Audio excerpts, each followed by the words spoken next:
Quando as cargas vão ser preparadas para o transporte, como a gente falou, elas podem ser cargas unitizadas, né? E aí a gente tem dois tipos de unitização que a gente vai destacar aqui, apesar de existirem outros, que é a carga paletizada e a carga containerizada.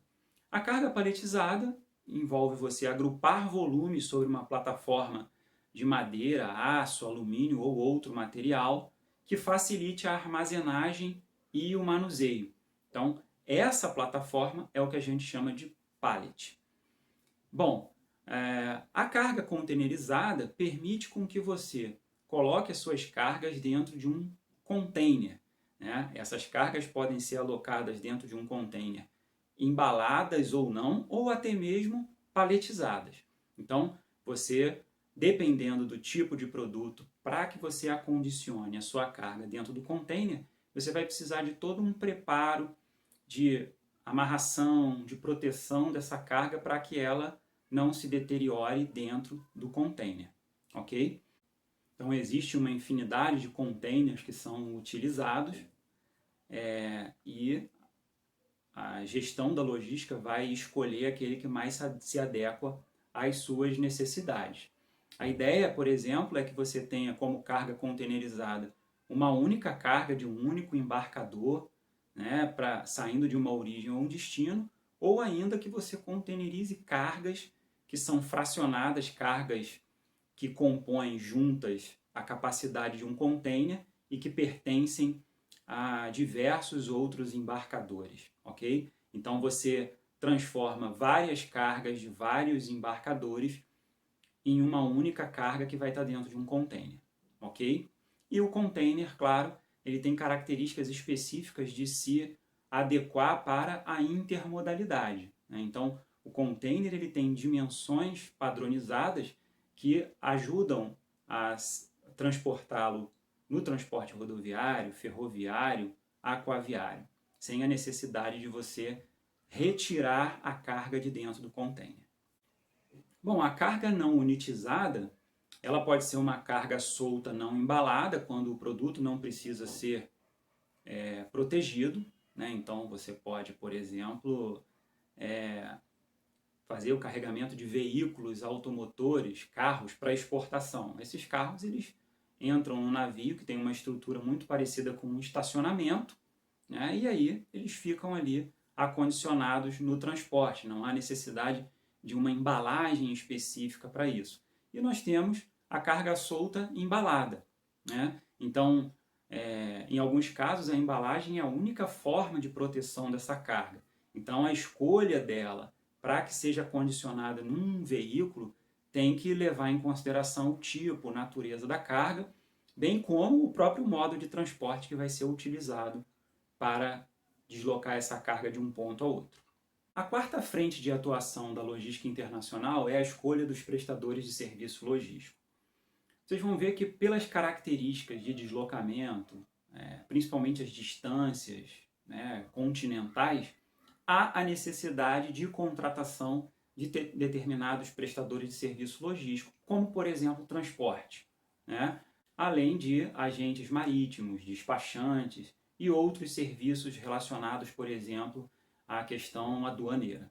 Nessa nossa aula, nós vamos destacar, dentre os prestadores de serviço logístico internacional, os transportes, tá? E aqueles relacionados ao transporte. Então, o exportador ou importador, na maioria dos casos, ele vai ter que contar com a prestação de serviços desses terceirizados, adequados às características da sua carga, rotas, considerando os custos e nível de serviço e responsabilidades assumidas na negociação comercial. Então, nós vamos abordar dois modos de transporte que são muito utilizados na logística internacional, que são o marítimo e o aéreo. No transporte marítimo, nós destacamos três prestadores de serviço logístico, que são os armadores ou a companhia marítima. Os armadores transportam as cargas por via marítima de longo curso ou cabotagem, no caso do transporte marítimo, ou ainda no transporte de interior, lacustre, fluvial, em uma determinada rota. Ok? Para que nós tenhamos a contratação dos armadores, nós recorremos às agências marítimas. que elas atuam como representantes legais dos armadores nos portos. Então, a agência marítima é a responsável pela venda dos serviços de transporte marítimo. E nós temos também o operador portuário, que eles gerenciam as operações comuns de um porto, tais como atracação, desatracação dos navios, contratação de mão de obra para serviço de carga e descarga, disponibilizam todos os equipamentos para isso. Então, se você vai fazer uma exportação, uma importação utilizando o transporte marítimo, provavelmente você vai passar a contar com esses prestadores de serviço logístico: os armadores, as agências marítimas e os operadores portuários. Ok?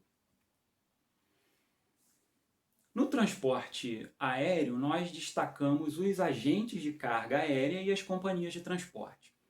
Os agentes de carga aérea eles fazem a escolha da companhia aérea que ofereça as melhores condições de frete. Então você entra em contato e ele vai te dar as possibilidades para aquele seu produto para uma determinada origem e destino. E você tem as companhias de transporte, que elas fazem o transporte em si pelos aviões nas rotas internacionais. Então, as companhias aéreas, para que tenham maior agilidade, maior independência, elas têm procurado estabelecer uma infraestrutura própria em terminais de carga, visando ganhar agilidade na recepção, na entrega de carga aos seus clientes. Então, o transporte aéreo, apesar dele ser menos utilizado do que o transporte marítimo no transporte internacional, vale a gente destacar porque muitas das vezes há necessidade de trazer ou levar cargas com maior velocidade para uma emergência, por exemplo, e aí você precisa saber como contar com o transporte aéreo e que tipo de prestadores de serviço principais você vai ter que lidar. Bom, nós temos outros prestadores de serviço logísticos e aí a gente vai destacar um especificamente, que é o operador de transporte multimodal. Quando você contrata um OTM, um operador de transporte multimodal, você combina 2 ou mais modos de transporte e aí esse prestador de serviço ele vai ser responsável pela sua carga desde a origem até o destino, considerando a contratação e o transporte de diversos prestadores de serviço, porque essa estrutura do OTM pode não ser própria, mas ele vai ser o responsável, além da emissão de um único documento de transporte, que reduz a burocracia e agiliza o processo de logística internacional. Ok? Então, esse OTM ele vai atuar desde a coleta da carga na origem até a sua entrega no destino, trabalhando não só com a questão da logística, mas também com uma parte da burocracia relacionada à logística internacional. Nada impede que a própria empresa lide com mais de um modo de transporte, fazendo a intermodalidade, mas sem contratar um OTM. É o caso, por exemplo, quando você contrata uma transportadora que leva o seu produto até um porto, contrata uma agência marítima que vai contratar um armador para colocar a sua carga naquele transporte, ok? Mas aí você não está contratando uma empresa, um prestador de serviço que vai ser responsável por todo o processo. Você vai estar assumindo a responsabilidade e a operacionalização desse processo logístico. A quinta frente de atuação na logística internacional é a avaliação dos componentes de custos diretos e indiretos nesse processo. Bom, longos períodos de trânsito com grandes cargas, grandes distâncias, acabam impactando nos custos logísticos. Então, nós destacamos alguns custos que são impactados pelo caso de ser uma logística internacional. Então, transporte, armazenagem, movimentação de carga, preparação de carga, todos esses itens acabam sendo impactados pela estrutura que você precisa desenvolver para fazer a sua logística internacional.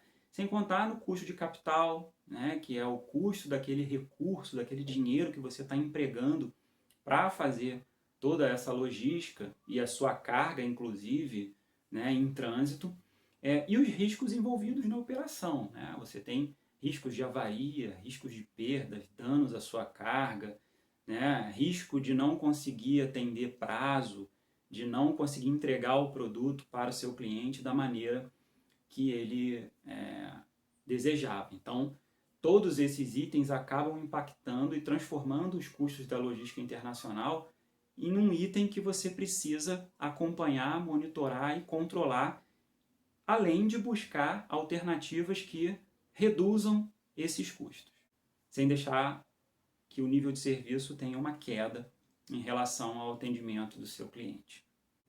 Bom, quando a gente fala de custos, e aí especificamente na logística internacional, né, a gente acaba também tocando num outro assunto importante, que são aqueles relacionados aos impostos devidos nas transações de importação e exportação.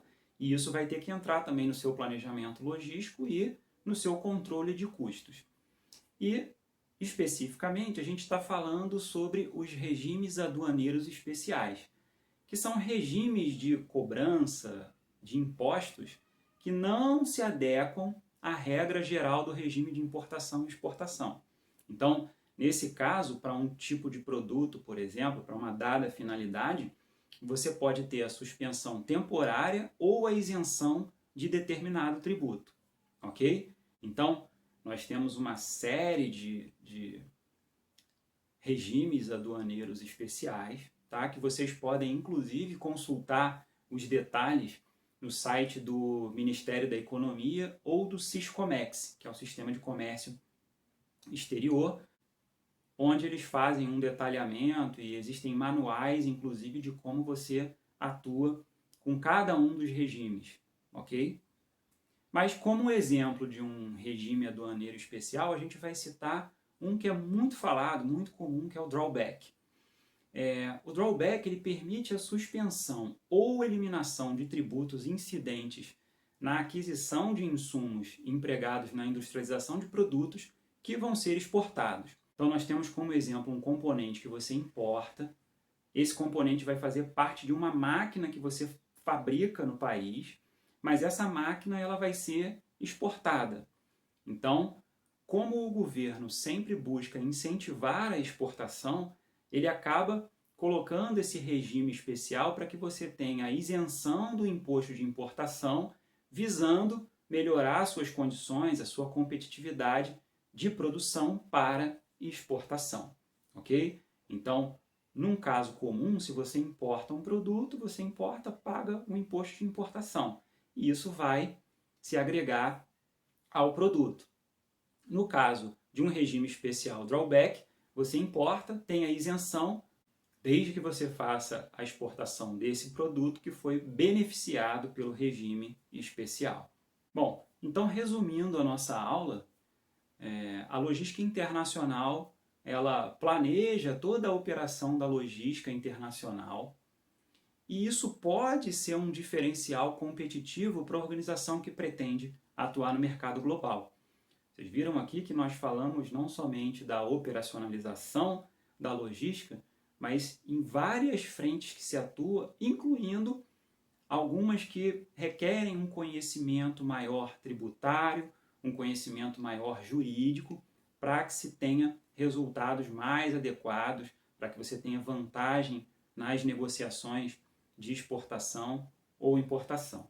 Então, apesar de nós termos dado uma passada geral, né, nesse assunto que é muito vasto, muito extenso, muito profundo, fica a dica para quem tem interesse de buscar se especializar, entender melhor como funciona a logística internacional, considerando esses aspectos, esses pontos que nós abordamos na nossa aula.